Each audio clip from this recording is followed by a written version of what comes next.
Last time we announced our first generation of Tarana G1 product was October of 21. So it's been 4 years since we've done a generational step. And if you're familiar with building products, one of the blessings, but also a bit of a curse, but more a blessing than a curse, is when you have success with your first product. And the reason is because you get completely consumed adding features, finishing the product, going from MVP or a minimally viable product to a great product. The engineering team gets stressed by customers. Now, there's the other alternative where you don't have customers and you're not stressed and you can do your second generation in peace, but normally you run out of money when you do it that way. So we had the great fortune of having a flood of customers, 300 plus customers over the last 4 years come onto our platform, work with us, and start deploying G1 around the world, mostly North America, but around the world, 24 countries or something in that order nowadays. Which is really gratifying, however. That also comes with a lot of work. Our customers are in real installations. It's really interesting about, I've learned, because I've done several generations of products, several companies, that business plans are fun. You write a bunch of stuff on a piece of paper, and you're like, this is going to be great. We're going to build this great thing. It's going to be amazing. And they look, it's always exciting. And raising money is actually kind of fun if you're successful. Because the day you get the money, you're like, damn, this is amazing. I got money in the bank. I've got an idea. It's just so great. And then you have a little bit of a time where you can focus, build the product. And then you hit the friction of the world. This is what I've learned. I call it the friction of the world. That's when you roll the product out and you first realize, oh, we didn't think of that. Oh, holy cow. You mean not everybody thinks of us all the time? You mean they're going to take time to buy our product? All of the hundreds of little things that slow things down, that keep you from moving as fast as a business plan. The friction of the world is, of course, on the other hand, the way a company is made better. And in that process, improving the product, interacting with customers, going back and forth, you learn a lot. Now, the challenge of building a second generation product, if you have a successful first generation, is your engineering team has to do both. And the demands are high from both. So it's a really remarkable moment for us, because 4 years later, while we were building out G1, while we were building G1 X2, while we were building out all the remote nodes that we shipped, while we were building TCS, while we were building or improving TCS, while we were engaging with the field, while we were doing all of those things, we also, in the background, built G2. And that's what we're here to talk about today. But I presume you guys didn't come here thinking you're going to get away with seeing G2 without an advertising role first. So there is a little bit of an advertisement, and I want to do it in 2 ways. First, I want to set the stage. I want to talk about the moment we're in as an industry. And I'm going to make a few comments about where we are today in the world of broadband. And I'm going to invite Craig Moffett to join me to talk a little bit about what I presented. And we're going to have a short conversation about the state of broadband today. I love this quote. It's a British filmmaker. Seeing what's right in front of you is a constant struggle. Seems counterintuitive. But if you've lived for a few years, you know it's true. Sometimes the things that are right in front of you are the things you don't look at. Like aging, for instance. I still think I'm 30. I'm actually 35, which is really... You look in the mirror, you don't see it day to day, but then you have to step back and go, hey, what's happened? Where am I really? So I want to take just 3 or 4 slides here and talk about where are we really. So I'm going to start with bandwidth growth, because I think it's a really important backdrop for our whole industry, not just for wireless and GFWA. It's a backdrop for our industry. It's a very important point. It's a controversial point to some degree. Some people say, bandwidth always grows forever. It's going to be 100 gigabit in no time. Some people are a little bit more sanguine and say, I'd like to see it before I believe it. And so we took, I of course have been I shouldn't say of course, I've been in the communications technology industry my whole career. I started at AMD on working on Ethernet chips. And then FDDI. Any show of hands of anybody who remembers what FDDI is? Yes, I like it. I like it. It was supposed to win. By the way, it's still the better technology. So over a course of a career, I've been able to watch the network grow, then the internet grow, and of course, I've had some observations about this. So before I leave this slide, though, and talk about those observations, what's interesting here is a couple of things. First, the trend line is in a downward direction. But remember, this is bandwidth growth. Bandwidth is still growing. And we still have to build new generations of product, new networks continuously to keep up with bandwidth growth. However, it's important to note that bandwidth growth has decelerated. So in other words, where it was 30, sometimes 40% per year, it's coming down into the more than 10, maybe 15% per year. And these two lines, by the way, are Canadian. The reason I put Canada on there is because they had history. They had the 2014 history. I couldn't find that in the US. I'm sure it's there. I have the Open Vault numbers. It's interesting how close they correlate, actually. Those are independent organizations, as far as I know. And these are the numbers coming out of Canada and the US. So clearly, one key thing is the trend is down in growth. Not in bandwidth, but in growth. The second thing that's really interesting to me is that we went through COVID. We had a huge spike in growth, and we never gave it back. It never went negative. It kept growing. It grew from that new number. So even though it looks like it came down there, it really didn't come down. It kept growing, just at a lower rate. Impressive, really interesting. It speaks to how important bandwidth is, how fundamental it is for every home. Of course, bandwidth is driven by many things. It's driven by the number of consumers on the network. It's driven by the applications on the network. It's a complicated thing to analyze, but I'll try. Let me talk about applications for a minute first.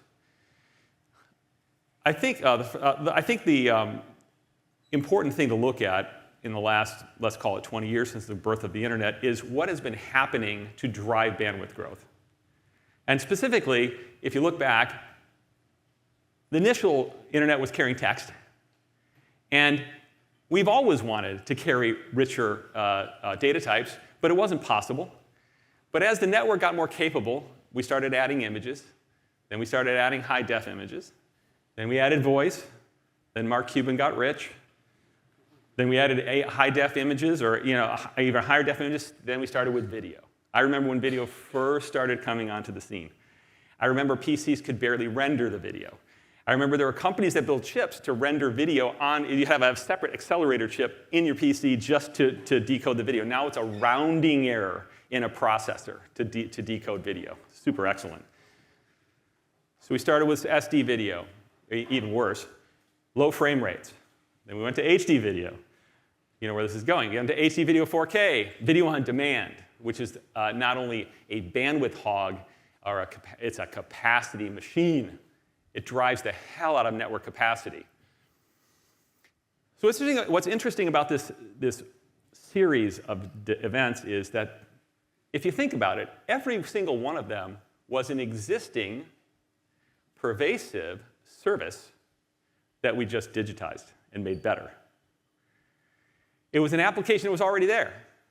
There were already images, there were already pictures, we were already as a society exchanging pictures. We were doing it with the mail.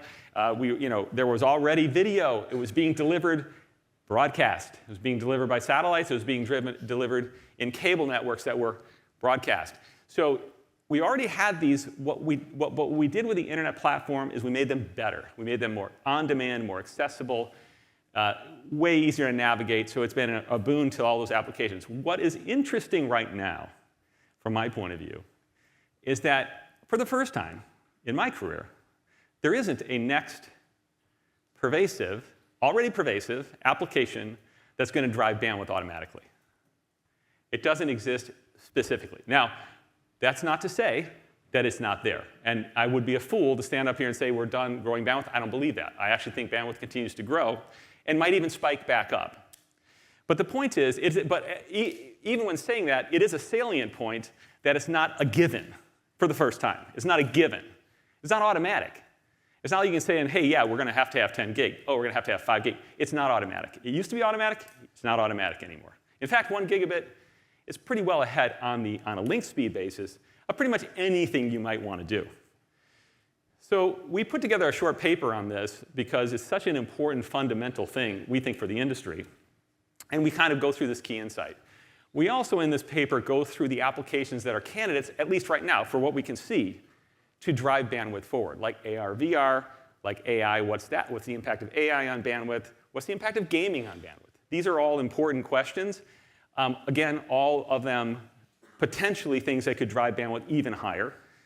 I think it's a super interesting paper. I hope you'll enjoy it. It'll be on our landing page after the launch of G2 if you want to grab it. And we walk through kind of our thoughts on this. I'm also going to engage Craig on this a little bit because I think it's a very important point. So summarizing, we're at a point where bandwidth is continuing to grow, and we think will continue to grow with more devices, more customers, more cameras, more security, all those things coming together. But then again, we have to be a little thoughtful about how fast the bandwidth is going to grow. Are we settling into a new norm is the question. A new norm being 10, 15% growth. Possibly. Possibly. I think it's at least in planning scenarios when you're building networks, a scenario you should have in mind, for sure. Now, of course, the fact that bandwidth service speeds have gotten ahead of consumer needs at the moment is proven. Don't need to question it. It's proven by this. What an accomplishment of the major MNOs to have almost 12 million, around 12 million subs on 5G FWA. I mean, that's a huge accomplishment. It's impressive. And it also makes an incredible statement. What this graph shows is, this is a state graph. These are the white dots are states, and the yellow and the orange dots down below are states. And what they are showing you is the average. This is Ookla, so these are speed tests, and they're showing the average 5G downlink and uplink performance, right? I'm sorry, downlink performance and latency by state, which is kind of curious. It's kind of interesting the states are so widely varied. That's kind of surprising. We actually have all the states' names. We didn't put them on here because it's too crowded to read. What's the point? The point is, first of all, OK, it's about 150 megabit download on average. These are millions per Ookla, millions of speed tests over lots of periods of time. That's interesting. About 53 milliseconds of average latency. That's also interesting. Yet it has 12 million customers. Data. Can't ignore that. So what does it say? It says that speed is important, but not decisive. It used to be decisive, more or less. Obviously, there was limits. If you charge someone $1 million for 100 megabits per second, they're probably not going to pay it. But if you're in the range, speed was decisive. Now speed is important. It'll always be important. Link speed, downlink and uplink. So this is super interesting and something to pay attention to. And of course, we think at Tarana, a good sign for building great networks, even better wireless, and providing customers with a great alternative. And of course, home broadband is a whole different animal. And those of you who build home broadband networks, and all of you, most all of you do, you know that servicing a mobile, which is the little white line there, gigabytes per month of tonnage for every subscriber, individual subscriber, is a far cry from carrying the traffic required to serve a home. So homes are about, in this graph, this is open vault data for the home broadband numbers, and it's Ericsson data for mobile numbers. In this graph, it's 25 to 30, 35x. So for every home you put on the network, you could serve 25 to 35 mobiles with the same amount of capacity on your network. Super important point, because what does it say? It says there's probably not enough spectrum in the world. Well, I shouldn't say in the world. There's not enough licensed spectrum available on top of mobility to run that play for very much longer, let alone deal with the growth in home broadband. Of course, I think it'll go further. I think we'll get more subscribers on 5G FWA. It's a very successful product. However, long term, there's a spectrum issue. And that's what's really clear from this graph, because the amount of bandwidth homes consume is so voracious and going up, and going up. Homes are not only voracious users of broadband, also growing in terms of number of devices. Like I said, security cameras, 4K TVs. So this is going to keep going on both mobile and household broadband. So the last point I want to make before I bring Craig onto the video here is what I call the remainder challenge. And we've been calling this the remainder challenge at Tarana for a few years now. It's not a bad thing. It's not a good thing. It's just a thing. The fact is that one thing you can know if the free market is relatively efficient is that every time a home in the US or any country is connected on fiber by the free market, one thing you can be sure of, the remainder on average are more expensive and more difficult.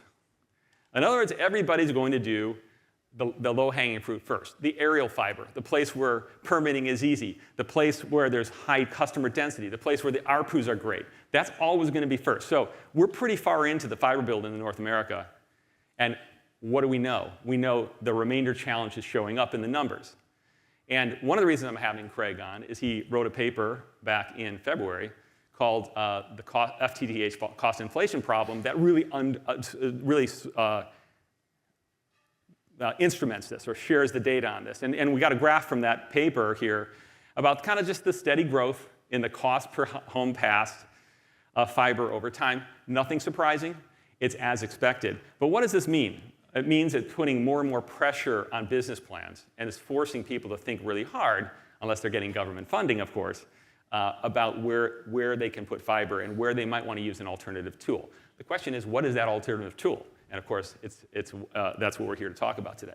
So this is the moment we're in broadband. So I'd like to bring now Craig Moffett on to have a short conversation with Craig about what I just discussed. Hi, Craig. Good hey, morning. Russell, how are you? Good morning, good afternoon, I guess, is more appropriate, right? Yeah, afternoon where I am, yes. Yeah, definitely. So we've had a chat a couple of times over the last few months, year or two, about these topics. And you've done some amazing research on this, and I really appreciate that. And so I wanted to first have you maybe comment to our viewers and the folks here in this audience, your thoughts on the FTTH cost inflation problem, and that paper in particular, what you're seeing out there. Yeah, so first of all, thank you for letting me participate in this, because I've followed Tarana for a long time, and this has always been a passion of mine, is sort of understanding what's going on in the market. And it really does, I cut my teeth initially working in fiber builds. In fact, starting as early as the 1980s, understanding the economics of fiber builds. And we've been focused on two issues for the last year or so.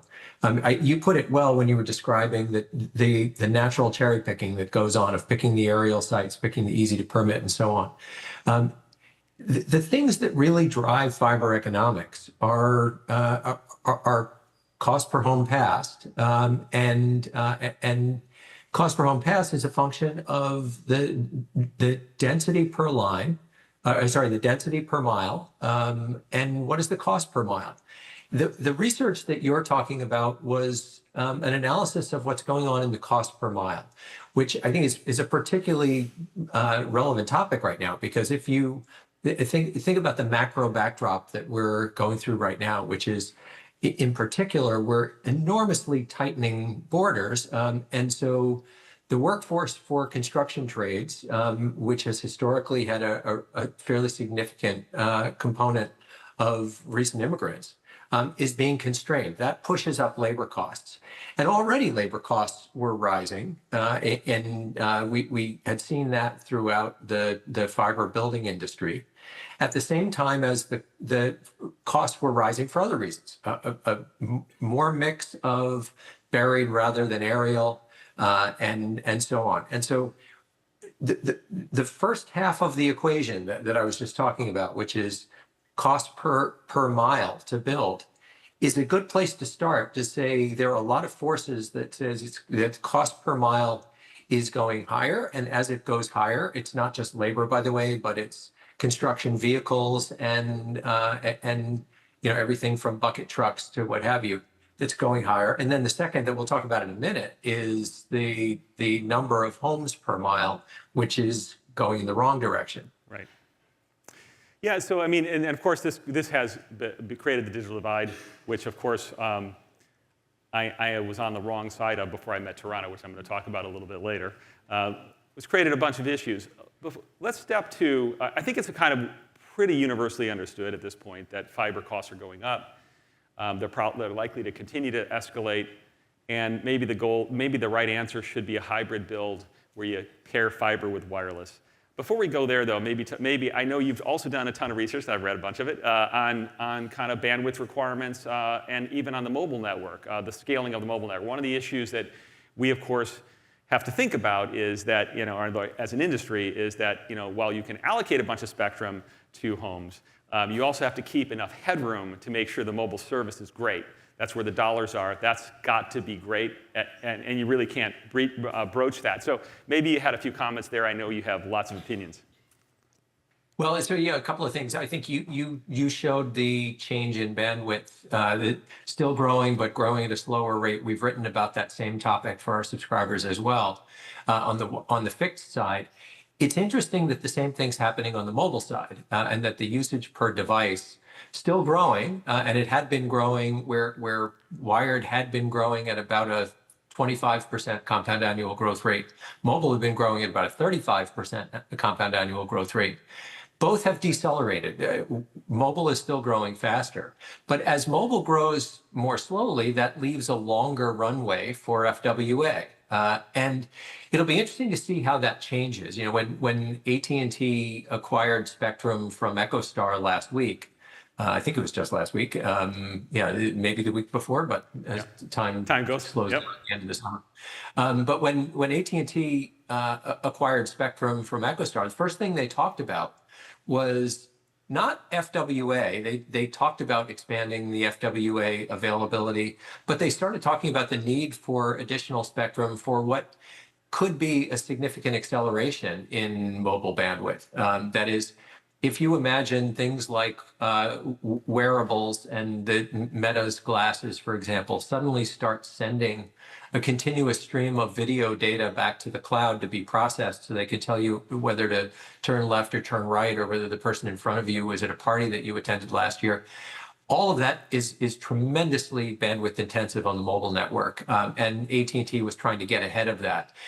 If you think about these things in 10-year cycles, because the network planning really is 10 years out, the network engineers at Verizon, AT&T, and T-Mobile, and also smaller operators are inevitably thinking about what are the calls on my network that I have to be prepared for, and therefore how much bandwidth do I have available for FWA?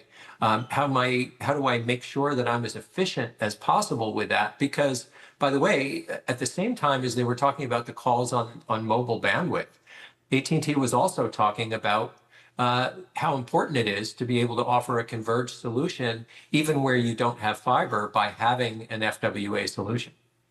Yeah, so last comment, and then we're going to jump into the main event here, and that is, in some ways, FWA is starting to drive the bus on wireless innovation. Even in the mobile network, where we're having to think about how do you serve homes and serve the growing mobile traffic as well. Care to make a guess in 3 to 5 years' time how many 5G FWA or 6G FWA homes there will be? Put you on the spot. I'm not sure if you're willing to do that. I don't want to say off the cuff exactly what our estimates are.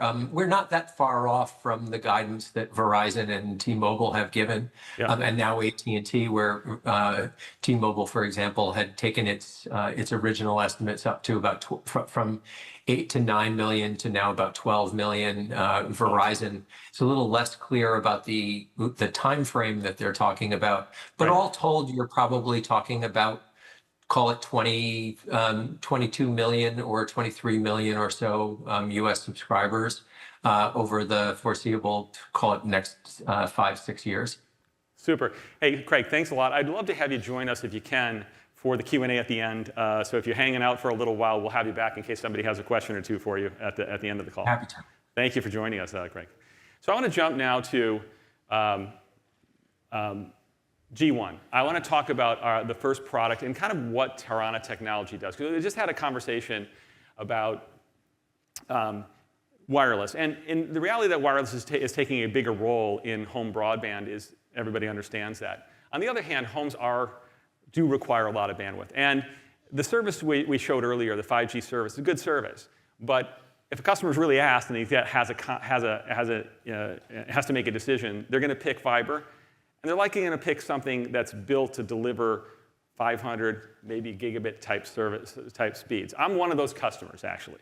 So I started at Tarana back in 2021, actually, when I joined more as an investor. And the reason I got involved with Tarana, a friend of mine told me, and I told this story back at our launch in 2021. A friend of mine told me about these guys, and I had them. I had a few meetings, and they said, "Hey, we're doing this really fancy stuff with fixed wireless." I'm like, "Yeah, nonsense. I've heard this 100 times. And, everybody's solving everything." In the Valley, you get stories all the time. Stories are cheap. But after a few meetings, I realized these guys are really smart, and I said, "Hey, why don't you come up to my house and let's try out your product?" Because I live in Los Gatos. This is an example of the digital divide not being, just rural. I'm in the middle of Silicon Valley. You can't get anything. Those numbers I put up in the G1 launch were I was getting 7 megabits per second because I had a 5 kilofoot loop from Frontier.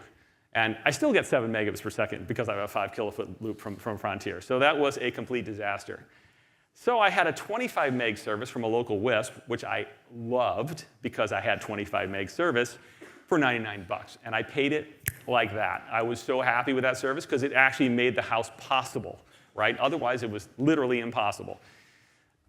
When Tarana showed up back in 21 with their gear, and that's the kit, that's the original RN. Actually, the original RN is probably much bigger than that. That's the one that they had when I was working with them. I got 150 megabits per second in 40 megahertz of spectrum because it was a prototype unit. Tarana's product has never left my house since. I got on the engineering network immediately. This is when I invested in the company, and I ultimately joined the board and started running the company because I believed in the product so much. I was blown away by the difference in what it did. Today, I'm on a 600 by 150 service from a commercial vendor, Etheric, and that's in 160 megahertz of 6 gigahertz spectrum. It's flawless. In fact, in the last 2 days, no offense to the cable guys, but I have another property in the Valley that has been down probably 24 out of 48 hours because the power went out and the office didn't recover. Tarana's been on the entire time. It's just been rock solid. So I really appreciate the service, 24 by 7 by 365, and I'm still here. And I'm here to talk about what we've done with G1 and then tell you about G2. Because G2 is going to be an amazing product. In fact, it's not going to be. It is an amazing product, and you're going to hear about that today.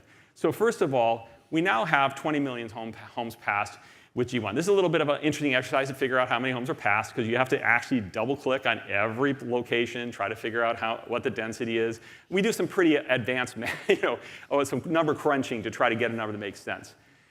You can see how many. It's really interesting how widespread we are across the U.S. The world map is also interesting.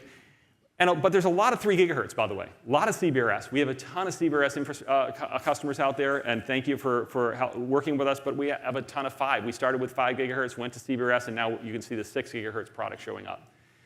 We're getting close to 250,000 homes on the service every day. So, that's whatever.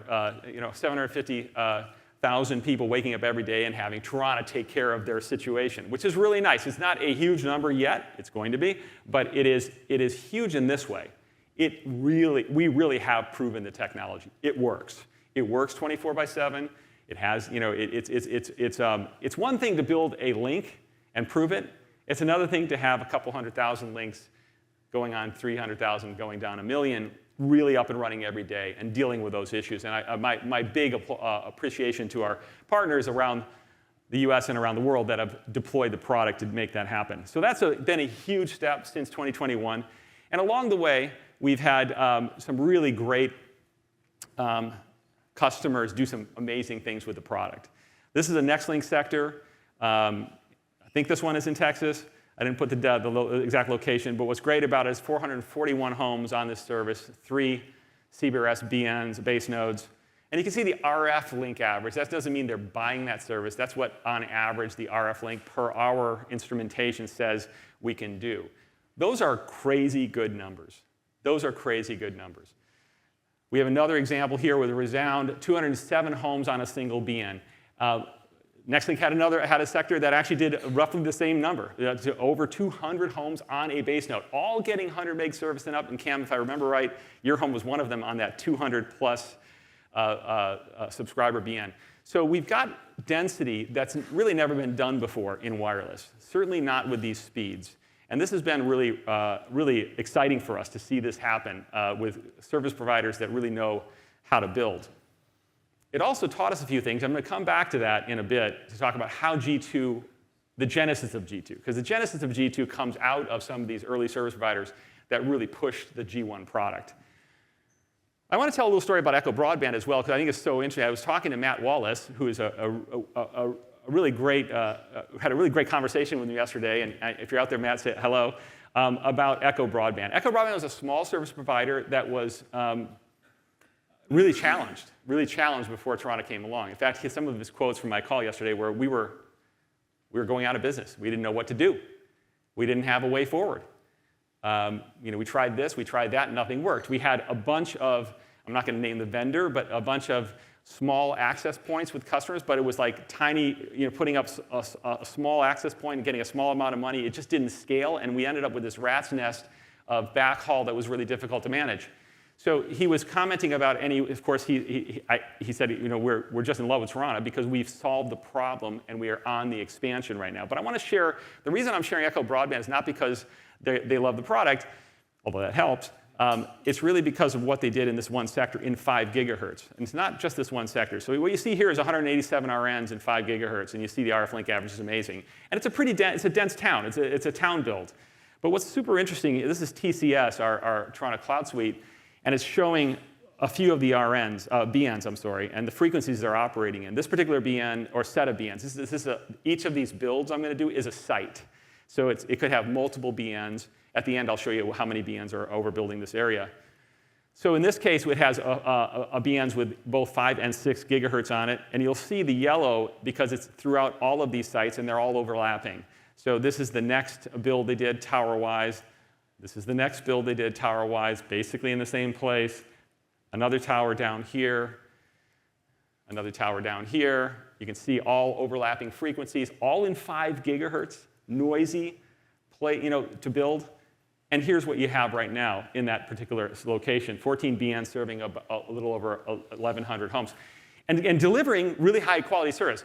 Fundamental to Tarana, of course, is taking unlicensed broadband spectrum and making it usable. And this is a great example of that, where you can actually build a fairly dense area and pull off something like this, even in 5 gigahertz, a little bit of 6.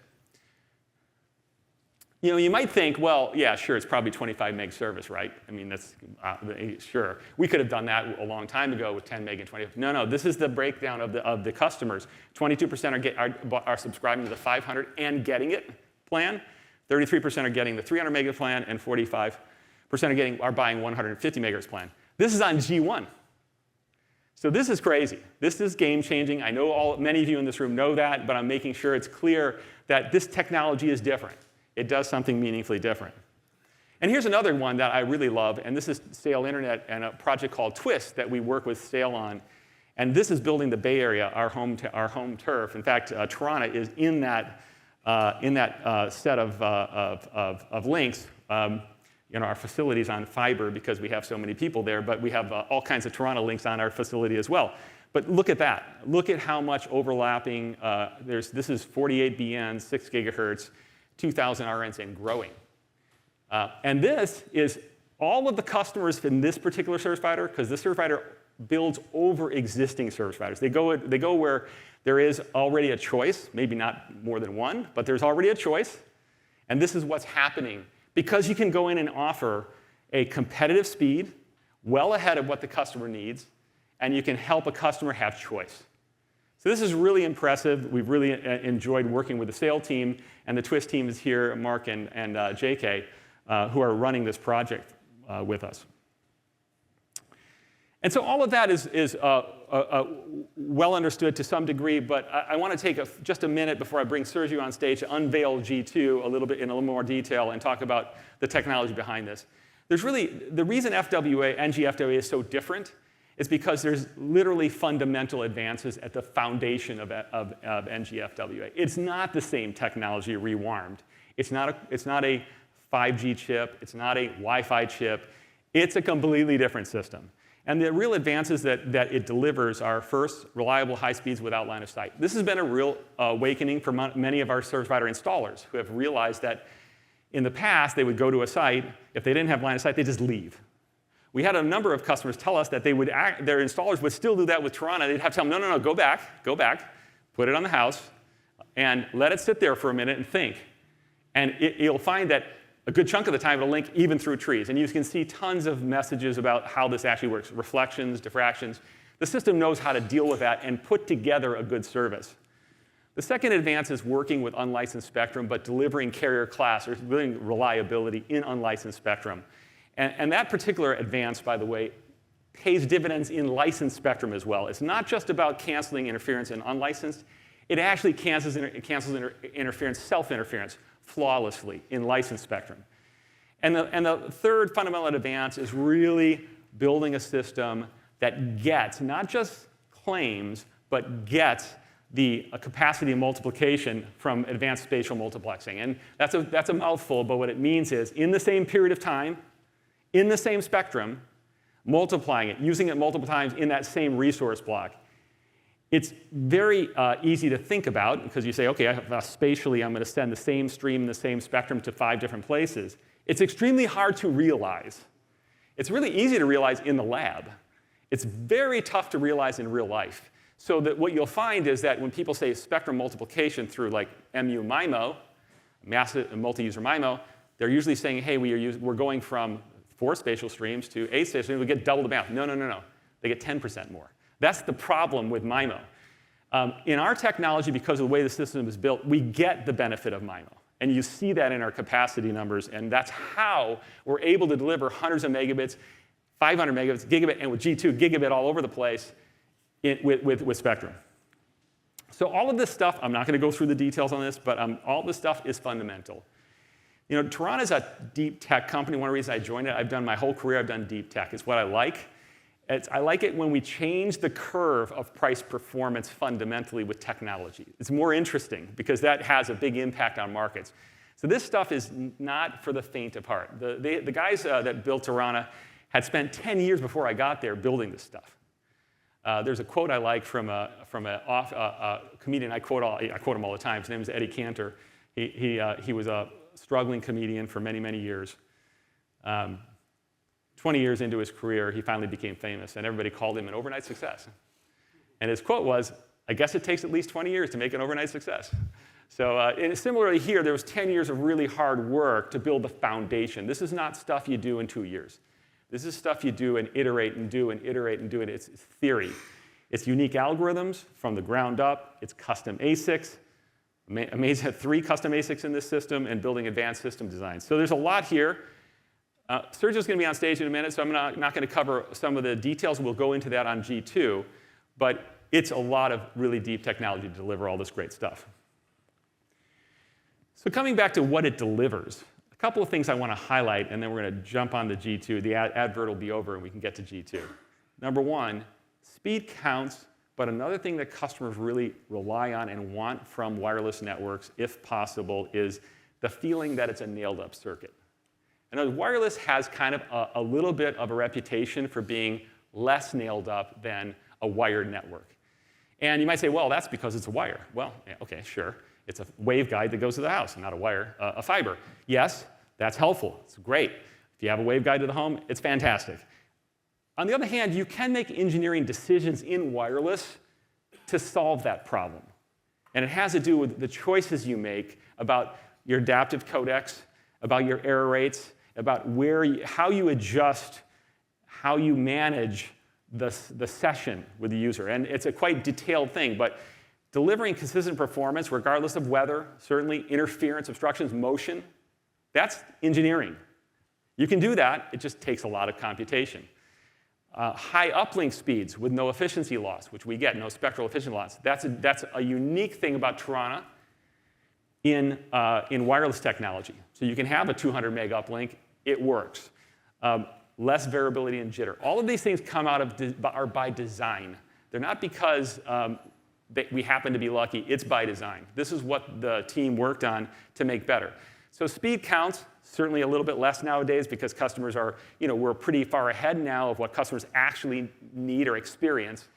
But the feeling that the system is always working and you wake up and it's there and it doesn't hesitate and it feels nailed up is really, really important to deliver good experience.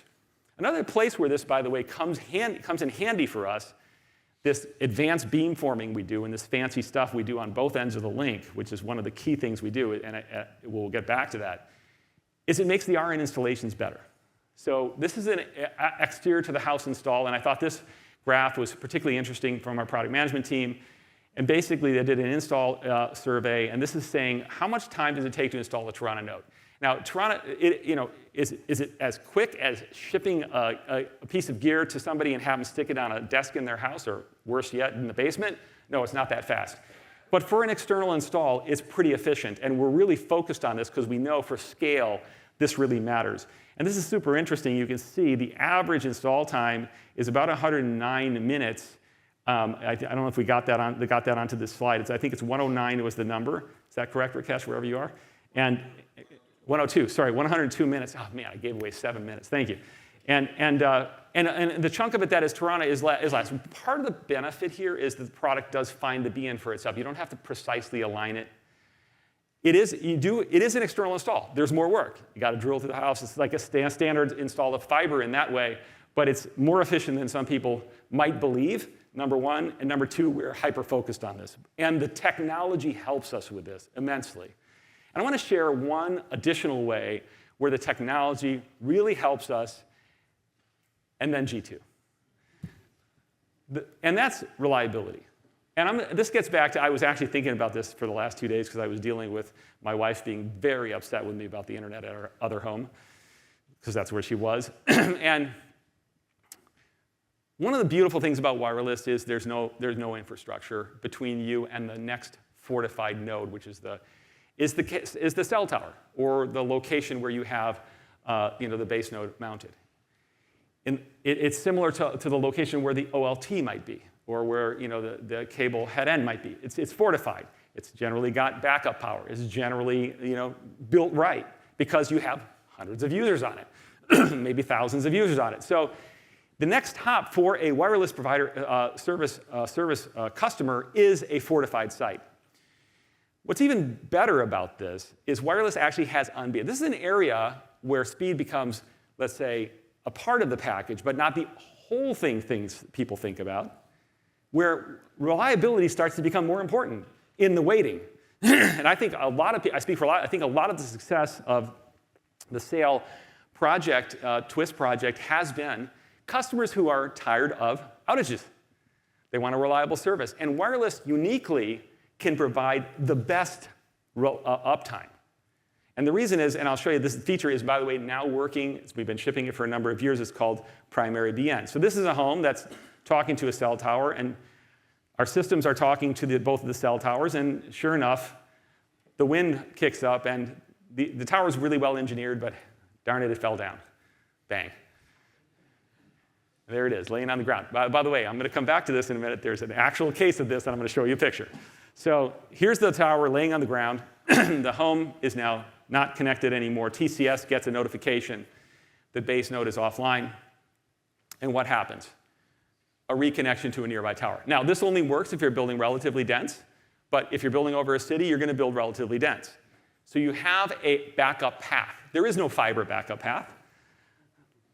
There is no satellite backup path. I guess there could be if you do Kuiper and Starlink. This is the only technology where, if you build it dense, customers actually have redundant access.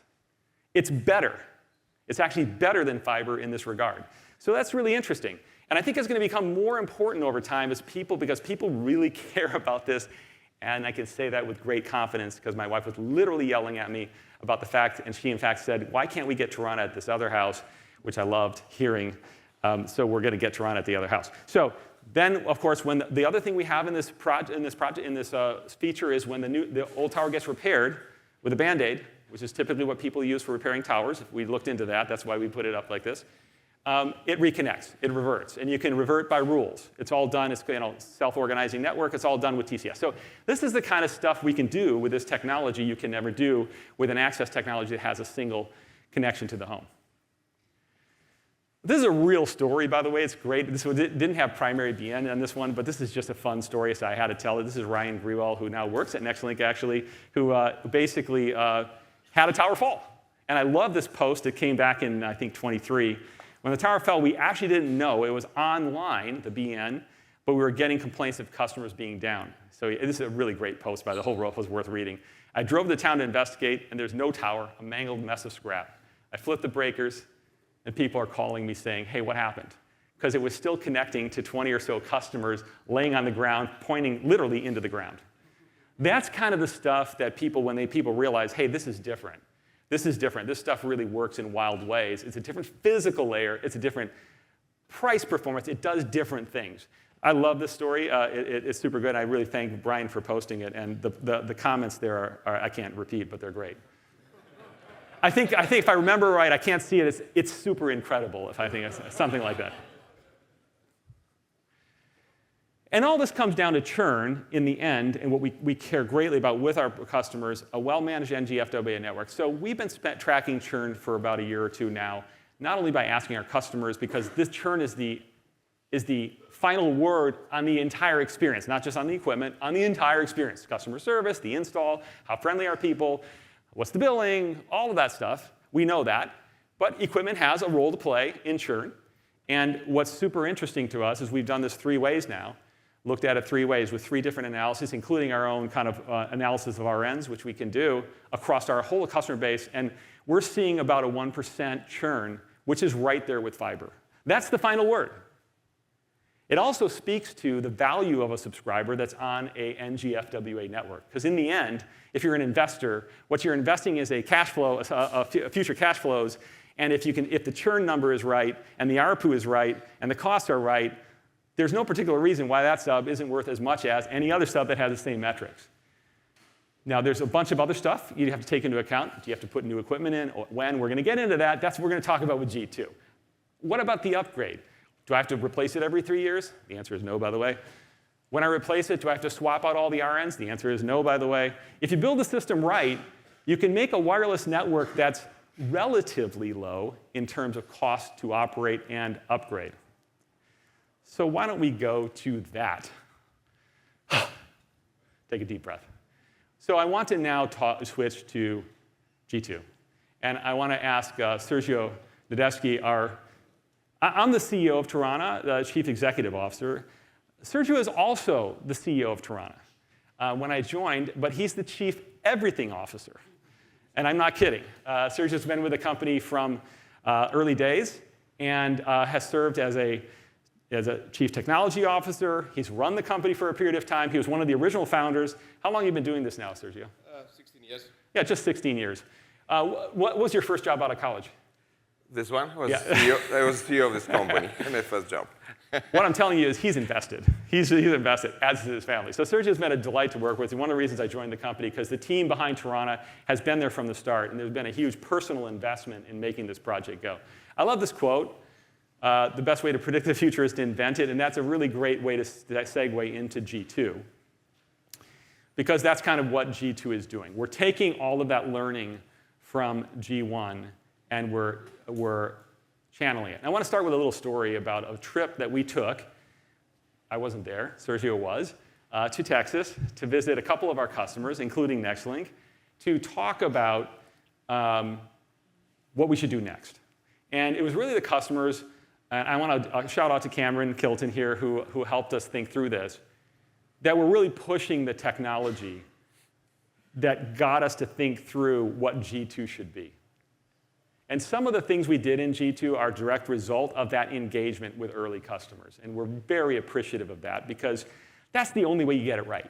If you sit in a room and you think about it yourself, you're going to do all the wrong things, because you're not listening to what really matters. So without further ado, let's introduce G2. So G2, what is G2? G2 is, this is a good way to look at it. Take a G1 3 gigahertz BN, take a G1 5 6 gigahertz BN, munge them together into one product. But then make it way, way, way better. Instead, make it native for carriers, so 160 megahertz, 40 megahertz per carrier, and let those be across any of that spectrum. It can be across 3, it can be across, and you can do it how you want it. You want 3 6s and 1 3, you want 2 3s and 2 6s, you want 4 6s. You can do whatever you want. Within reason, you have to have the spectrum, obviously. So you're probably not going to get 4 carriers of 3 gigahertz. Double sector capacity. Sector capacity goes to 6.4 gigabits per second. Actually, G1 was 2.4. In G1X2, we went to 3.2. So it's an honest double of sector capacity. And that, of course, results in, skipping down a few bullets, double the homes per sector. So now on a sector, you could do up to 512 homes. In practice, if you're actually putting, like, those of you who are running our products and pushing them to the limit, getting to 200 is, that's about where you want to be. Maybe a little high if you, depending on the SLAs and usage, but that's kind of where G1 taps out. G2 will tap out at double that in real life. I mean, you can set it up for just like G1, you can set it up for 256, you can set it up for 512, but that's kind of what you're talking, double the number of subs. That means on a particular site, times 4, right? You can get 2,000 or let's say 1,600 subs on a single site. We also improved a bunch of other things in the system. And I'm going to ask Sergio to talk a little bit specifically about spectral efficiency. We're going to come back to this, Sergio, but this is the area, what the PhD is for, right? Figuring out how to get spectral efficiency. Spectral efficiency is a tough topic. I mean, people talk about it, but getting spectral efficiency, that's a whole different story. How did we get a 33% increase in spectral efficiency on G2? Yeah, that's a very good question, Basil. And indeed, spectral efficiency is really kind of the holy grail, the most important KPI in mobile networks and fixed networks, because spectrum is such a limited resource. So it's really important to be very efficient there. And it's not easy to get high spectral efficiency. What folks are doing now, and of course we're doing that very well, is to rely on spatial multiplexing to get higher spectral efficiency, which means that you are trying to use the same spectrum again and again and again from the same base station and be able to transmit multiple different streams of data simultaneously in the same channel and at the same time.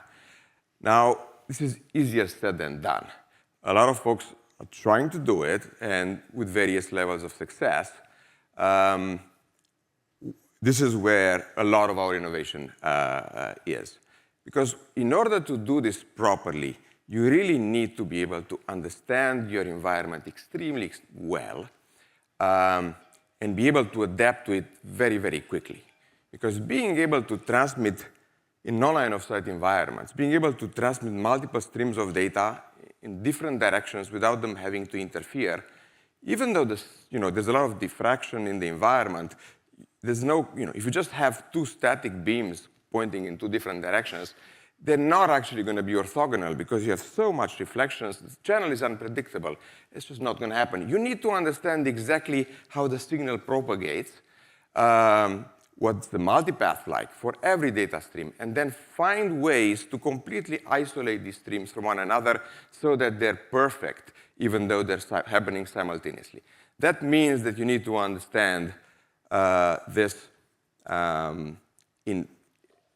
at every single moment. You need to adapt very, very quickly. You can't train your system to do this every 10, 20 milliseconds. We thought that's enough. It's not. We have to do this every couple of 100 microseconds in order to really get the accuracy we need to isolate this perfectly. And then the signal happens to propagate very differently in different pieces of your channel. If you look at the top 10 kilohertz of your channel, the signal is going to bounce very differently than on the bottom part of your channel, which actually means that you really need to do different computations for every small piece of frequency in order to get this right. So we don't do calculations per carrier. We do calculations per all the sub-carriers or the smaller piece of spectrum. We're going to come back to this in a little bit. That's right. By the way, you may have noticed, or you probably didn't notice, I didn't prepare him for this at all. I just throw questions at him and see how he does. So this is fun. This is fun for me as well. I never know what he's going to say. So I was serious, by the way. We didn't prepare for this because we thought, look, it's a topic that, let's say, Sergio has spent 16 years on, and if he can't answer one of my questions, I'm going to have to think twice about what's going on. So moving forward, a lot of other things we did. So number one, G2 is a culmination of really the flexibility of spectrum, blending licensed and unlicensed for the first time, and adding all kinds of capacity to make a killer home broadband system that goes head-to-head with wired systems from a customer point of view. From a customer point of view. Better reliability, speeds that are ahead of what customers need, nailed-up feeling, to deliver everything that we really try to deliver in G1, but now with more technology, more time, and more effort. So to kind of go through some of the technology elements of this, and Sergio and I are going to riff on this a little bit too because it's so much fun. A big part, a really important part of this, and again, this came out of our conversations with Cam and Bill at Nextlink, and also with Resound about Spectrum and other customers on Spectrum flexibility. Dual resonant antenna. How hard is that? What's the problem? Well, the first time we thought about it, how hard can it be? You can have antenna arrays that work really well in 5 and 6. You have antenna arrays that work really well in 3. You can just have one that works really well in both. And it turns out to be a bear of a problem. It's like trying to get a balloon that you want to squeeze in a confined area, and you squeeze on one side, and then it pops on the other, because there's so many differences in the frequency that it's difficult to keep all of your requirements together. So you want the antenna patterns to be pretty much the same. You don't want one of them to be 120 degree sector, the other one to be 50 degree sector. You need to make sure that you deal with the spacing, because you're now confined to the same spacing between elements, which is very challenging. You have issues of signals basically polluting each other, antennas coupling with one another, and we can't do this. These need to be perfect, because we have these very, very deep NAVs that we're creating that are 40 dB deep. To get that to happen, you need to have antennas which are perfectly isolated. So getting this was maybe a 2-year long project. And at the end of this, we actually have an antenna array that has performance that is better than what you have in the individual single band arrays that we have in G1. So I think which is stunning. This is really true. And this is, by the way, each of these things is a team in Tarana. And I'd love to give a bunch of names or so, but that really went at it. If you look at that design, you can see that array was very carefully designed. In Tarana, we build all this stuff inside. We build the antennas, we build the RFICs, we build the software, we build it all. So it's a tech-deep company. So this is just one element of it, but it's really cool if you get a chance to see the antenna design, both we'll talk about it in a minute, on the RN and the BN, because we're doing a multi-band RN, which we're going to announce in a minute.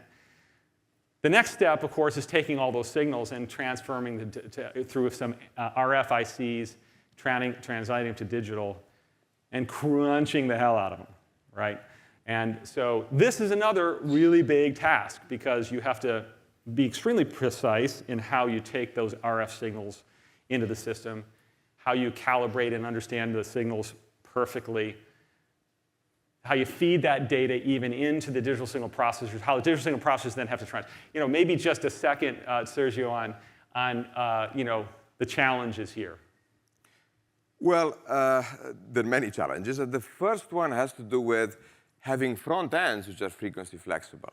And what we had to do for that, by the way, we had our own proprietary RFICs that are designed to be low power, low cost, yet extremely high performance, so you have these really great arrays at both ends of the link. But they, again, were designed to be single band, and now we had to build another chip, an RFIC chip that allows us to be frequency flexible. We needed to have a front-end solution that has a massive instantaneous bandwidth. You're talking about operating in one carrier down in 3.5 gigahertz and the other one in 6.9 gigahertz. So you have a huge instantaneous bandwidth that your front end needs to weather while having great noise figure, linearity, and so on. So this part is also very, very challenging. And I know some of you are saying, this is fascinating. Tell me more. And some of you are saying, what the hell? Just tell me, what does it do? But humor us for a while. This is 4 years. I mean, we have to talk about it a little bit. So, no, truth be told, the reason for this part of the presentation is really to underscore how complex it is, but also how we're delivering so much difference in the market. By the way, a part of this is also mechanical. One of the things we set as a goal for our team was to keep this pretty close to the G1 size and weight. We tried to keep it under 50 pounds, which we did. Why? Because that doesn't require an OSHA crane lift. if you don't want to do that. So it was, but by the way, that was really hard. That was really hard. There's a lot more compute in this. There's more power. It does draw more power. We manage the power.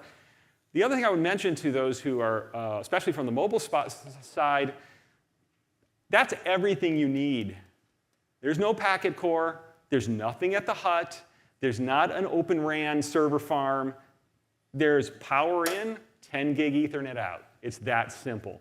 So in some ways, this looks a lot like a GPON architecture, except it's going over the air, slight difference, in that it's layer 2, power in, layer 2 out, goes back to your BNG, same device that picks up your OLTs. So this is a really consistent architecture with fixed broadband in general, which is really helpful when you're building hybrid fiber and wireless networks.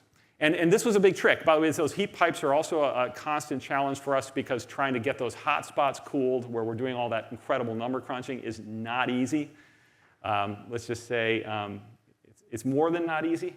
So there's a lot of innovation in the packaging, including the fin design, all the way down to every single piece of this product. And what we get for this is taking NGFWA to really a whole new level. And this is a bit of an eye chart, but I'm going to pick out just a couple of things that I think are super relevant.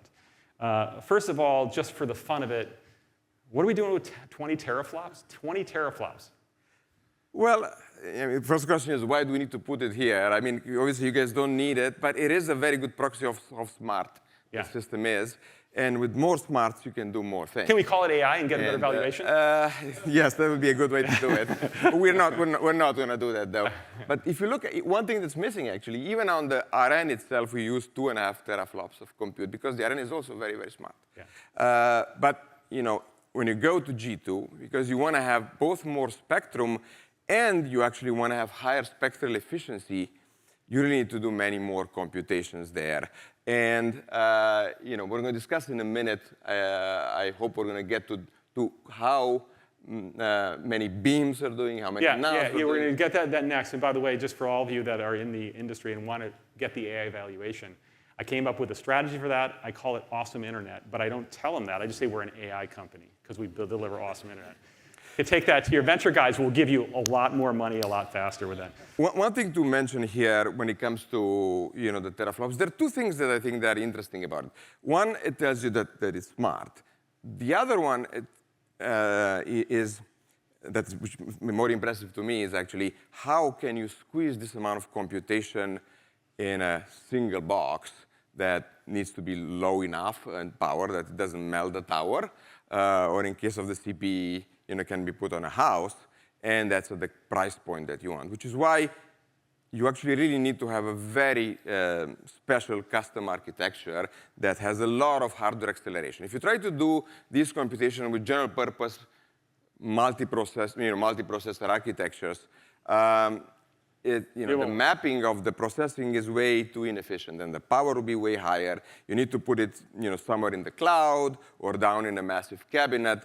It won't work. If you want to do this in a single box, you really need to have a data flow architecture, which is highly optimized to crunch the data exactly the way you need it in order to be able to get it done in time. And that is, again, a big part of what we bring to the table with G2. There's two more things I want to talk about on this slide, but we'll make the first one is spectral efficiency. We put some numbers on here, 18 to 25 bits per second per hertz. For those of you that are in wireless world, that's a sector, not a tower. Sometimes these numbers are quoted on a tower basis. That's a sector multiplied by 4 for a tower. And you see that we're delivering with our spectral efficiency gains. Not only are we increasing the amount of capacity you have to the spectrum, but we're making the spectrum more efficient. We're getting to 24 to 33 bits per second per hertz. These are lab numbers or field numbers? These are field numbers. These are field numbers in dense environments. And I think, in the follow-up session here, actually, I'm going to have some interesting examples in the real world where we're getting this. Yeah. The question is, if you guys can do 8 streams with the same number of antennas, you might have noticed the number of antennas hasn't changed. You still have 16 TR systems, 16 TR, and then 8 TR on the RN side. So why didn't you put 8 streams so that have more spectrum, more multiplication from the beginning? Well, it turns out that the reason why we limited ourselves to 6 in the first place is because, as opposed to a mobile system, we care about 2 things. Number one, getting additional spectral efficiency, right? The more layers you put there, MU-MIMO layers you put there, the more incremental capacity you get. That's good. But you cannot sacrifice, and that's very important in fixed wireless, is what is the quality of each of the streams, because the home is only going to be served by 1 or 2 streams.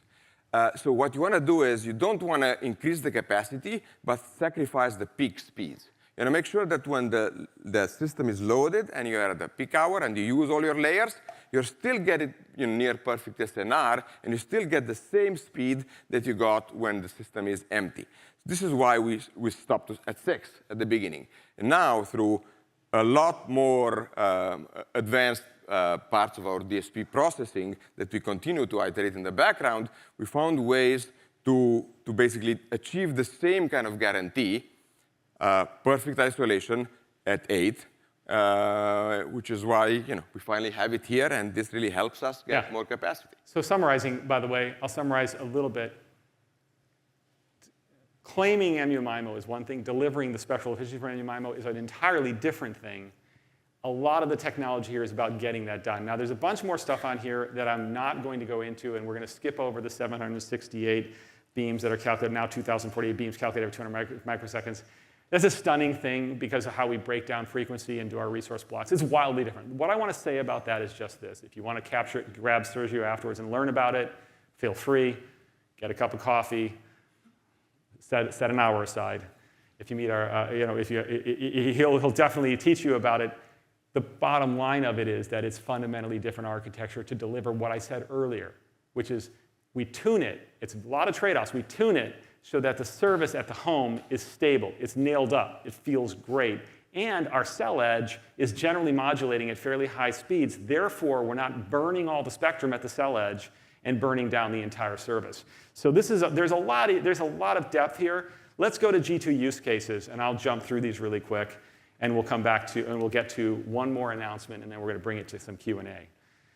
So the use cases we featured for G2, obviously, what Twist and other customers of ours are already doing. And by the way, this is kind of an interesting thing about Tarana. We went in with our customers and started building rural first, but they normally have been next to a town they weren't building. And the reason they weren't building it is because if you put traditional wireless technology, you can only get so many subs before you're out of gas. And the ARPUs are lower in towns generally, so why would you do that if you have enough rural customers? I mean, it just didn't make sense. Now with Tarana, though, you can do density, and that sector can be quite profitable. A 200-user sector is a very profitable sector. A 100-user sector is a very profitable sector. So suburban urban deployments and even overbuilding, which we're seeing more and more of, overbuilding existing service where there's only one choice, great second service, great second service. You get a really interesting take rate there. Competitive SLAs, including gigabit. With G2, you can do gigabit much more readily. So many more customers have a gigabit available, even non-line of sight in many cases. So there's a really good opportunity there. The second is obvious, where we have existing high-density sectors. And if you have a high-density sector and you're thinking about putting another BN up, you know what? Maybe refarm that BN, put up a G2 BN. You'll find that you can keep growing in that particular area. Future-proofing, clearly, this is better for the long term. More spectrum flexibility, which is super important. If you want to change, there's an issue, you decide you want to use, you got a PAL, you don't have a PAL, you want to use GA, you want to use 6. That blend of spectrum is a first. The fact that there was a ton of work into making that happen so that you can actually pull up one device. Typically, by the way, in the past, when you've had multiple spectrum in a single radio, it's really not a single radio. It's really 2 radios, and it's glued together on the back. This is a single radio. One radio, one data path, one everything. So you are really getting the benefit of putting carriers where you want. Obviously, there are a few other opportunities, including BEAD, where this is clearly high-priority broadband, despite what some states are saying. It is 100%. In fact, the NTA even told us they've looked at it and said this is, not only was G1 high-priority broadband, G2 knocks it out of the park. So for these BEAD and even RDOF subsidized states, there's good opportunities. So there's some really great use cases for this. I don't know if you want to add anything to that, Sergio, but Yeah, one interesting thing is that if you look at a lot of the urban deployments that we have now with G1, not many of them are with CBRS. And that's because in urban environments, people are afraid that they may not have enough CBRS grants and enough aggregate capacity or spectrum in the sector to be worthwhile putting one for the capacity that it gives. You can't rely only on GAA and know for a fact you're going to get 80 megahertz. And now you don't have this problem. Now if you get 20 megahertz or 40 megahertz of CBRS in urban environment, that's more than enough to take advantage and get that extra range and then use everything else in 6 gigahertz.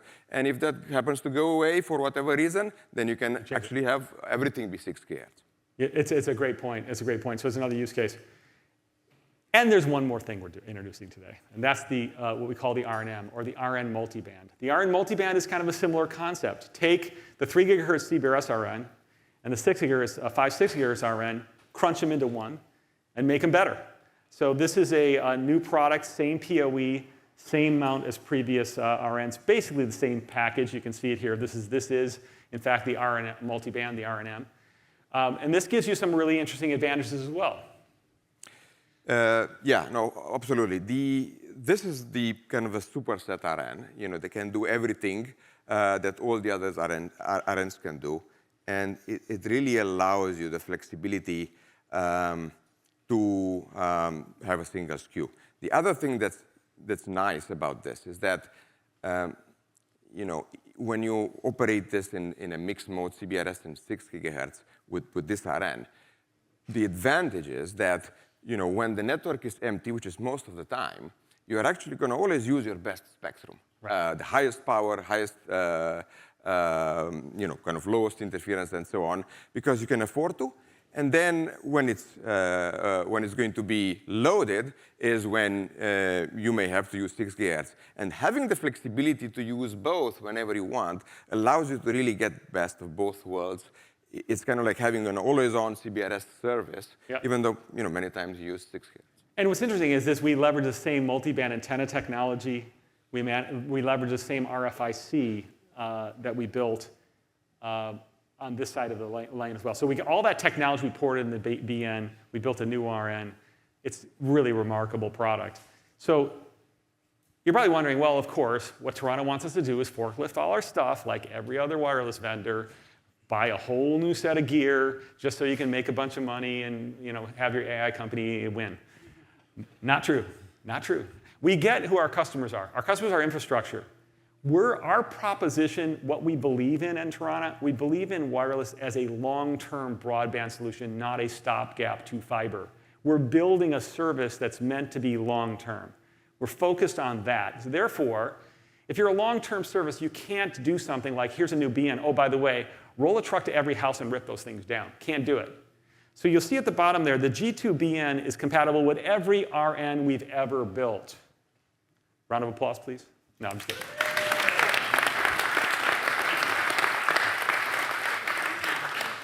The round of applause was actually for the engineering team, and I'll tell you why. That was not easy.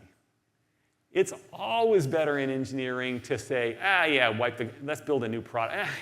No. By the way, many of you have experienced this with products. If you've used a Sonus 1 and Sonus 2 system, you know where it goes awry. Basically, the engineers say, no, it can't be done. You cannot. Not our engineers. Our engineers don't say that. But they really, it's not wrong. They want to start with a clean sheet of paper because they learned a lot. They want to do it differently. On the other hand, if you're a customer, you can't. You cannot do that. So you have to build an architecture that allows this. And there's trade-offs, but you have to think about them. They're complex, but you can do it. So all of our RNs currently out there will connect to G2B. And if you put a G2B in, most likely they'll all connect in the exact same way, and you'll be up and running, and you keep going. How great is that? How great is that? I mean, it's great. I think it's great, obviously. I'm saying it. You can see here the whole grid of and RNs. So RNs for us are not a generational thing as much as they work across our generation of base nodes. So that's kind of the philosophy behind us building. And I'm guessing, I could be wrong, some of you might be interested in the pricing on G2 and the RNM. Any interest in that? Yeah, maybe. Let's get to it. Okay, so the G2 BN is $21,000. That's available today. You can order it today from distributors, and we actually have shipped some to some of our early customers already, and they have some of these on towers, and I might call on one or so of them to answer a question or two about G2 and what they've seen so far here in a minute. The G2BN, though, I was talking to a customer. In fact, this was Matt Wallace yesterday, and he was thinking about placing a G1 order. He's in the middle of placing a G1 order. When he saw this, because I gave him a preview for letting me feature him in this presentation, his answer was, I'm going to hold you to this, Matt. He said, that's a cost savings for me. I want to switch to G2 immediately. Because he has dense sectors. He was about to buy 2 BNs to cover those sectors. This is less than 2 BNs, and it's integrated. So it's an amazing amount of technology packed into that package, and it's for dense builds. It's really not, we're not, so what you can tell from this pricing is we're not sunsetting the G1. The G1 stays. The G1 is what you use in settings that are lower density because it's a phenomenal product. It's a lower price point. It gets the job done. If you have 50 homes, perfect. On the other hand, if you're pushing 200 in a sector, or you think you're going to, this is the answer. If you want to use 3 and 6, this is the answer. It's going to be a better deal for you. And of course, over time, we'll keep crunching on this, but this is our new generation, and we're coming out with it now, and it's available. It's available today. The R&M is $799, $800 on this slide, but it's basically, I didn't want to insult you with the $799 thing, so it's $800. Basically, that's our multiband RN, and that's available also today to order from our distributors or with us. So these are both products are available and ready to go. So it's great news from that point of view. Thank you. Okay. I have one more slide, and I know we've taken a bit of time here today, but I have one more slide, and we're going to do Q&A, and that is about the future. And a lot of people had a hard time imagining what our next generation would be called after G1. Is it going to be H1, or is it going to be G3? Well, it came out as G2. What comes after G2? Who knows? It's going to be hard. You're going to have to think really hard about that one, too. I'll put our naming team, our marketing team, will have to we're Steven and team, we're going to have to really think about this one. It'll take 4 years, at least. So what I want to say about this is we're on a mission here, and it's not even close to over. If I look at our R&D roadmap right now, including chip development and next-generation products, I'm more excited than I was going into G2. I'm more excited. It's amazing. And we're going to push this technology node that's been built. And part of what you do in technology is you build the node. The node is the core. It's the core innovation that you did to figure out how to do things better. But once you have the node and you prove it, then you iterate, and make it better, and use that fundamental technology innovation. That's what we're doing. And now, of course, Sergio has even more visibility than I do into the next generation, but I have pretty good visibility. And it's crazy. Why am I telling you this? Because what I'm telling you, and I really mean it, an investment in this is not an investment that's going to end. We're going to keep supporting you in the way that we do, meaning we're going to continue to build great products that preserve your investment, improve the performance, keep you on a curve where you stay ahead of user demand, well ahead of user demand, and you have a customer for life. So that's our objective. You have a customer for life. That means we have a customer for life, and everybody's happy, right? So that's kind of all I'll say about GX at this particular moment. And I'm not going to let Sergio talk right now. Yeah, I know. Because he might say too much. I'm upset about it, yes. He wants to. I'm telling you, he really wants to. It's pretty cool. All right, with that, I want to go to Q&A. I'd like to bring Craig back up, and Sergio and I and Craig will take a few questions, if there are any, from the audience. Yeah, please. Well, hey, come Joe. on over. How you doing? Good to see you. Thanks, Stephen. Joe Madden, Mobile Experts. So, okay, I have a lot of questions for Sergio on the technical side, but I'll stick with kind of the high-level economic question right now. Right. What is your sweet spot in terms of demographics, homes per square mile, that sort of thing, compared to your competition? What is your sort of target demographic? Yeah, it's a great question. So we draw a graph that kind of shows that gap between wireless technologies today and fiber, the remainder challenge hitting fiber, and the wireless technologies hitting challenges in scale. And what we're trying to do is extend that wireless deeper into household density territory. But I would say it's not just household density. It's a combination of things. Number one, I would look at our businesses in two pieces. One is certainly rural, or let's say small town and all that, and that's been our first market, and it's been a great market, and our customers have done really well with it. The new market that we're already seeing, and you saw the sectors, and we've got a lot more of them, is in fact getting to be the second service provider in dense areas where there isn't a second provider, maybe even before fiber gets there.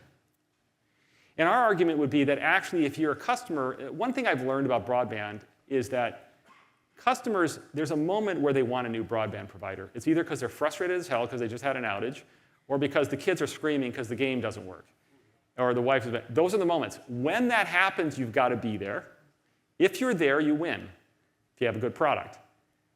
The minute they get that thing solved, they actually don't look at the door knocker anymore. It just bounces off their head. They don't see it because they don't need it. And it's kind of a pain it's a pain to change broadband providers for most non-technical people. It's, DHCP this, that, things don't connect. So people don't really want to mess with it if they got a good service. So that's why we get this very nice long-term customer.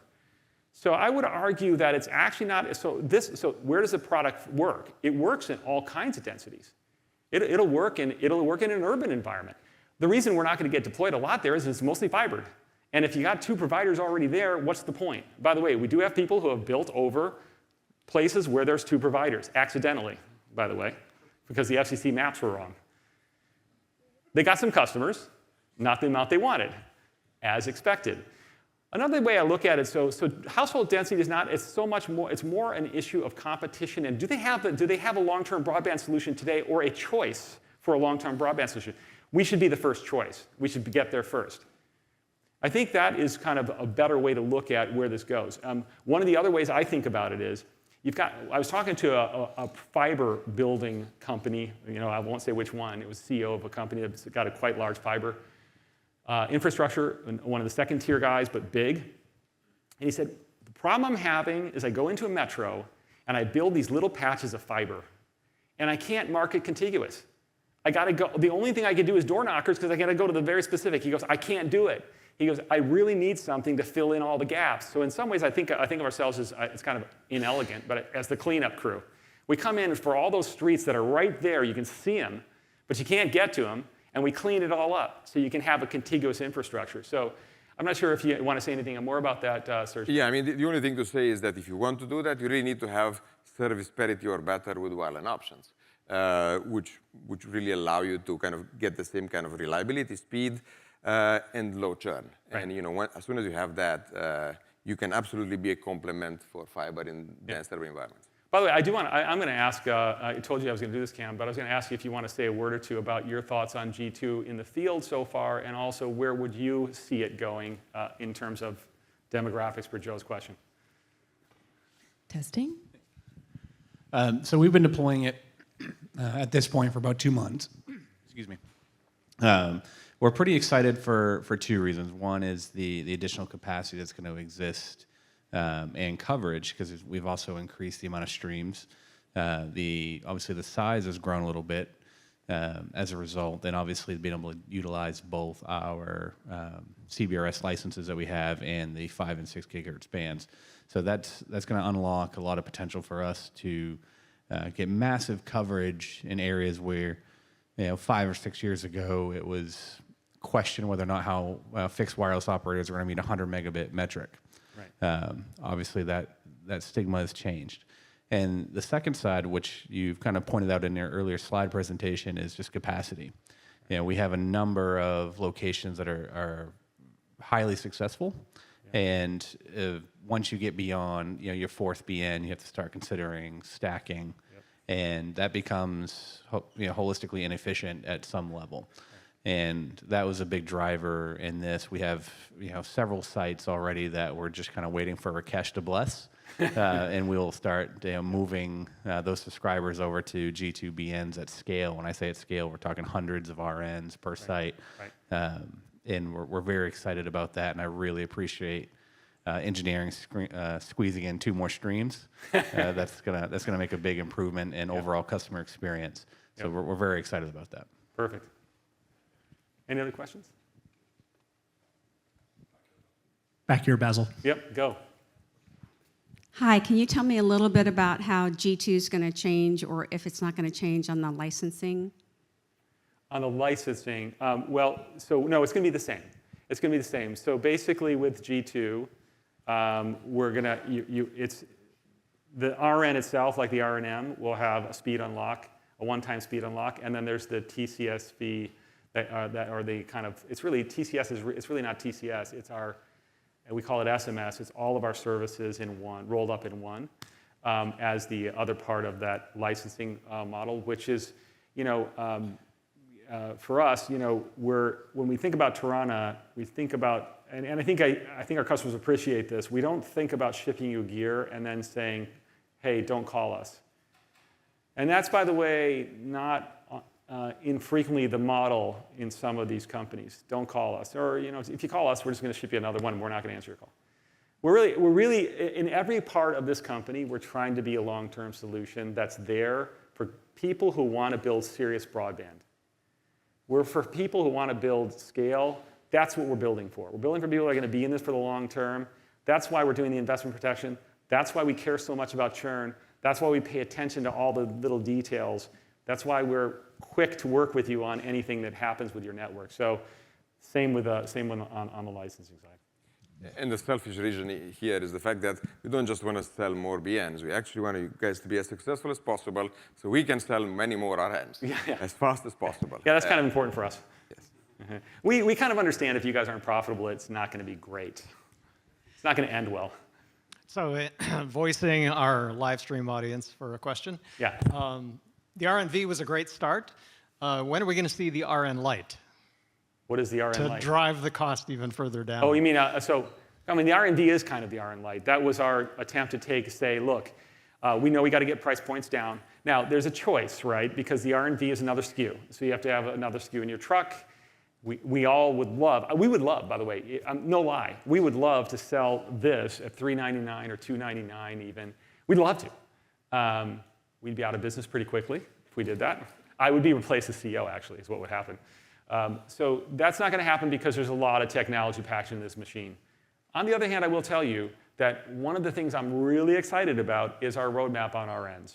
And that is another chunk of silicon innovation that's pretty far along. So there's going to be a good stream of future announcements on RNs that I think people will love.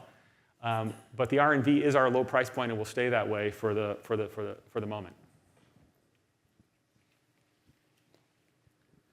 Thank you very much for having us, and congratulations on G2. We're very excited. Thank you. My name is Daniel Toledano from IBT, and I think, Basil, you just gave a segue to the question that I was going to ask.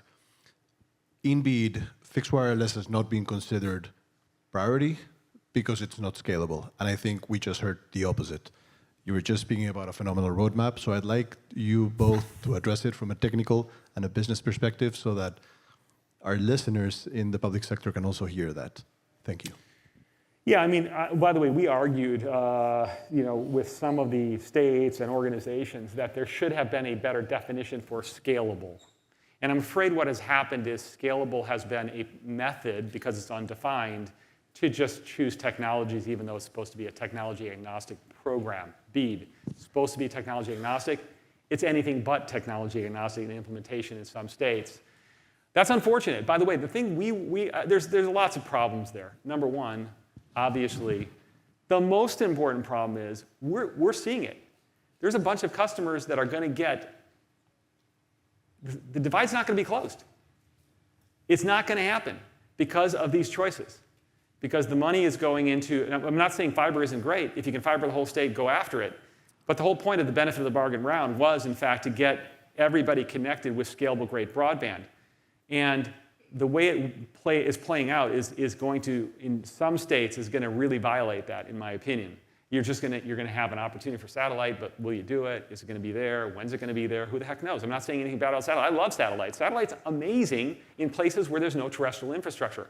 On the other hand, if I'm a state, I sure as hell am going to do terrestrial first as much as I can, because that's local infrastructure that's paid for by the local tax dollars. That should be the priority. So when you get back to scalable, our view and what we advocated for was, I'll tell you what, BEAD says 100 by 20. Great. Make scalable gig by 200. That way, you're 10x the number. There you have it. If you can do gig by 200 today, if you can do that today, you're priority broadband. We do that. There's technology that can solve this problem a lot cheaper. It's unfortunate how it's playing out in some states. And that's our feeling on it. It is what it is. We're still very engaged. We really appreciate the working together on bidding. And we've been really disappointed in some of the states and how they've managed it. Question here. Yeah.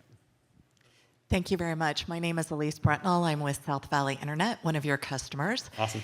And I've got a kind of two parts to my question. The first is, and I understand that you are a last mile provider for us, and your stuff works great. In regards to your BNs, one of the problems that we've come up against is that once we define a speed, the speed is defined, right? And once you define? Once you define a speed in the base node of what you're delivering, that's what you deliver. Right. My question is, moving forward, are you going to, like in G2, have you made it more variable for us? Yeah. And then in addition to that, you've really been talking about the last mile solution, which is fantastic. But again, fiber is very, very expensive to build, and even the middle mile portion is tough. Yeah. So we're looking at wireless quite a bit, and I know there are a number of other companies out there providing point-to-point wireless. However, your technology rocks. And have you considered opening this up and enabling us to utilize your technology more for the middle mile / carrier type solution? Thank you. So we have thought about that. But let me go first of all and comment on a few things. We're of course not last mile. We're last 10 to 20 miles, but fair. So you have to say you don't have one speed you're locked into on any BN, G1 or G2. You can sell many speeds, but the ratio of uplink to downlink is fixed on a BN, and that's because the BN has to transmit and receive in a certain period, so it doesn't interfere with the other gear that's on the tower, our gear or others, frankly. And so that's kind of a constraint that's not an engineering issue as much as it's a wireless properties issue. So we don't see right now, unless Sergio, it'll be fun if Sergio contradicts me. He'll be fine. It's fine if you do, by the way. He is the CEO after all, but the chief everything officer. So it'd be great if you could do that, change that ratio, but for the foreseeable future in wireless, you'll have to set the ratio. Now, to keep in mind, though, we do a 4.5 to 1 right now. It's our standard ratio. That gives you a lot of uplink. When we look at the actual uplink people are using, it's way lower than the 4.5 to 1. So you're doing a gig by, whatever that comes out to 250. Nobody's using, or 200, nobody's using 200 meg of uplink. Not even close. Of course, gig of, so the ratios have to be set on a BN level. Am I wrong? No, that's exactly right. But that being said, you can certainly have bespoke BNs that you can run at 2-to-1 symmetries or other kind of symmetries, which would be dedicated for middle mile. And if you want a mix of residential and middle mile services, the best thing to do is to just have a fatter pipe. So you don't really care about what the downlink and uplink ratio is. You just care that you meet both of the requirements. Like you can have 300 megabit symmetric on a service that's provisioned to be gigabit by 300. Right. So. I'll make you a little bit crazy. We actually thought about, and I'll probably make everybody crazy in my company too. We actually did a bit of engineering on making these work back to back, the RNs. Didn't make the cut list. Dang. Can't do everything. But over time, by the way, as we grow, it's an area we know about, the middle mile. We have technologies relevant. There's also some very good other vendors in that space that deliver great stuff. So we're also not, we want to stay focused on what we do great, and that's multi-point, last 20 miles or whatever. That's where we want to stay focused. We're a small company. We still got to stay focused on what we do best. Yep, we'll take a couple more, and then I think we're gonna let the live stream go, and we'll do a few more here in the room. Yeah. Hey guys, how you guys doing? Good. So I've heard a lot of good things about the R&M and how alignment necessarily doesn't matter as much. How do you guys feel about self-install in the future? We are looking into that very carefully, and we feel good about it in the long run. We understand how this is an important future requirement, and it's definitely a subject that's, let's say, under very deep consideration and and research in our company at this point. You made Sergio dance. That's pretty good. He tied my hands. I can't tell you more about what comes in the future, so I can't tell you whether it's happening or not. But we're certainly looking at it. That's the official answer. Yeah. I mean, look, I'll go a little further and say, you're not likely to get a Tarana node you stick in the basement like a T1, because that's not what we're about. We're not about selling broadband we're really about long-term broadband. And if you're going to do long-term broadband, you have to have somewhat controlled installation. You're not going to do a willy-nilly installation where people can put it in a closet. Actually, we had a really good posting the other day from VGI, who basically they had a base node on a roof. I don't know if you guys saw this on LinkedIn. It was a great post, and it was amazing. And the roof, they redid the roof, and somebody took the base node. It was a remote node actually, and stuck it in a utility closet with HVACs and everything and closed the door. And they did the roof. The service stayed up. It delivered, I think if I remember right, it was like the path loss was like 150 something. That was incredible. The customer didn't notice until they came back and found their base node in the closet, because it was still delivering 100 megabits per second. And it went back to 400 by 150 or whatever it was before 500. So it's a great posting, by the way. So it does work in closets, is the point. But yeah, that's not the plan. The plan is we're permanent broadband. That means we got to do it right. We're looking very closely at it. Okay, one from the live stream that's very, very technical. So this one probably needs to go to Sergio. Do the new units use the same mounts on the tower and on the home? Oh, yes. man, I Yes, have they no do. idea. Yes, they do. Easy. Yeah, they have same mounts. The home is the same PoE as well. We try to do that everywhere we can. This, of course, takes more power, so you're going to have to size this properly, power-wise, and generator-wise. Ian reminded me, we do have some new news about what's going on with the fiber on the new BN, don't we? Oh, you're talking about the connector? Yeah. I'm sorry for those of you that are Harding fans, and I know there's a lot of you out there. I regret to inform you, you'll no longer be able to buy Harding connectors for the new BT. This is a little bit of feedback we got from. This is if you're the Harding company, this is the kind of applause you don't want. Yeah. Yeah. Well, exactly. It's fair. Yeah. Okay. Last one. I'm Matt Larson from Vista. Hey, Matt. How you also doing? chairman of the board for the Wireless ISP Association, and lots of much needed appreciation for the engineers. Also wanted to point out how good of a job your government affairs team has done. Round of applause for those guys. Carl, stand up. And where's Gabriel? Where's Gabriel? Oh, he's right there. Look at that.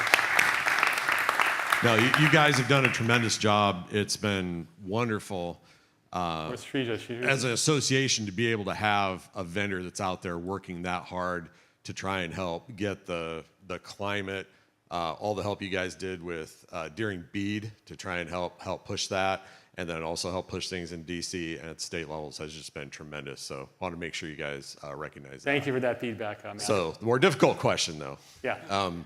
Since CBRS there is some concern about long-term whether it's going to stay where it's at, do you guys have a plan to be able to migrate to the other chunks of spectrum that might become available if CBRS gets relocated? Well, I would start by saying we're engaged.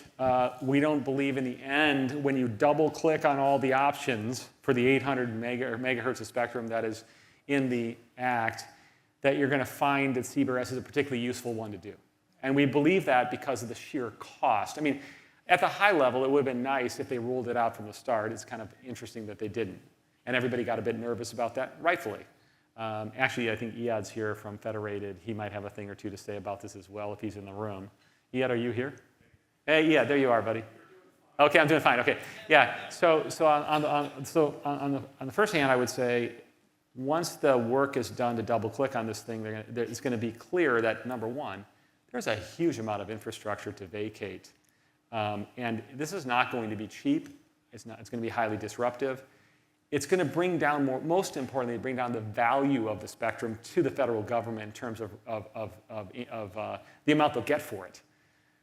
There's also a fairly split view, I would argue, among carriers, the bigger carriers that lobby a lot about whether that's a good idea or bad, so that throws some further challenges there. I'm not going to presuppose what the FCC and NTIA are going to do there, but our first comment would be, we don't believe that CBRS is going anywhere. It would be really a remarkably bad decision, both in terms of financials, but another one that I would say is really important. One of the things we didn't talk about here, but I want to say, it's really glad you brought up this question, is if you look at spectrum, we believe spectrum sharing is the future. Now, that doesn't mean licensed spectrum goes away. It means that spectrum is limited, and you want to make the most efficient use of it. How do you make the most efficient use of spectrum? You share it, especially when it comes to home broadband, because it's regional. And spectrum sharing means a little bit less power and a sharing structure to do that. And that's what we really appreciate working with Federated and others. It's just about spectrum sharing. It works. It literally works. So we're getting a spectrum multiplication you couldn't otherwise get. So there's another reason for the US in particular to protect the CBRS project, because it's pointing the direction. By the way, it's being followed around the world as well. There's other people that are doing similar things to CBRS. So that's the second reason why we think it's not a good idea. With all of that said, I've heard that sometimes government decisions can be not 100% logical. I've never seen it myself, but I've heard that. I live in California, so everything is just perfect. So in the unlikely event that something were to happen, Tarana is one of the great things about being Tarana is that we're tech deep. That means our technology, we can run from 1 to 7. We can build SKUs wherever we want. We don't have to go to a chip company and say, hey, please build it. We can build it. So in the unlikely event that we needed to avail ourselves, and frankly, of more spectrum, we can do it. And we can do it in other places. But I think as an industry and as a country, it would be a horrible misstep to derail CBRS when it's this far advanced. And one of the things I would further say on that is, back to my comment about it takes at least 20 years or 10 years or whatever to make an overnight success. When you start these things, technology adoption takes time. When you set up a structure as a government, you have to give it time to run. And this is the exact wrong time to derail the CBRS project because it's getting traction. We're seeing the growth. We're seeing what happens. I was paying attention. I noticed recently, many of you might have noticed as well, that AOL just turned off the dial-up banks. You guys see that after 34 years? If you need to see anything that technology adoption takes time, there it is. It takes time to come. It takes time to go. So we're at a point now where it would be a real tragedy to derail it. I don't think it's going to happen. We're probably the best suited company to deal with it if it does. Yeah? Good. Well, I appreciate it. This has been a great time with you guys. I really appreciate your being here and sort of, going through all of the advertising and also, though, the launch. We're really proud of this product. I want to say a big thank you to the engineering team. I know you're out there. You guys sweat this thing.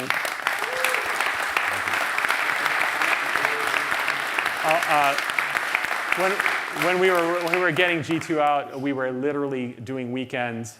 We did 6-day weeks for probably 2-3 months there, and everybody was so committed to it. So they're really committed to this market. They're committed to this group of customers, committed to the project.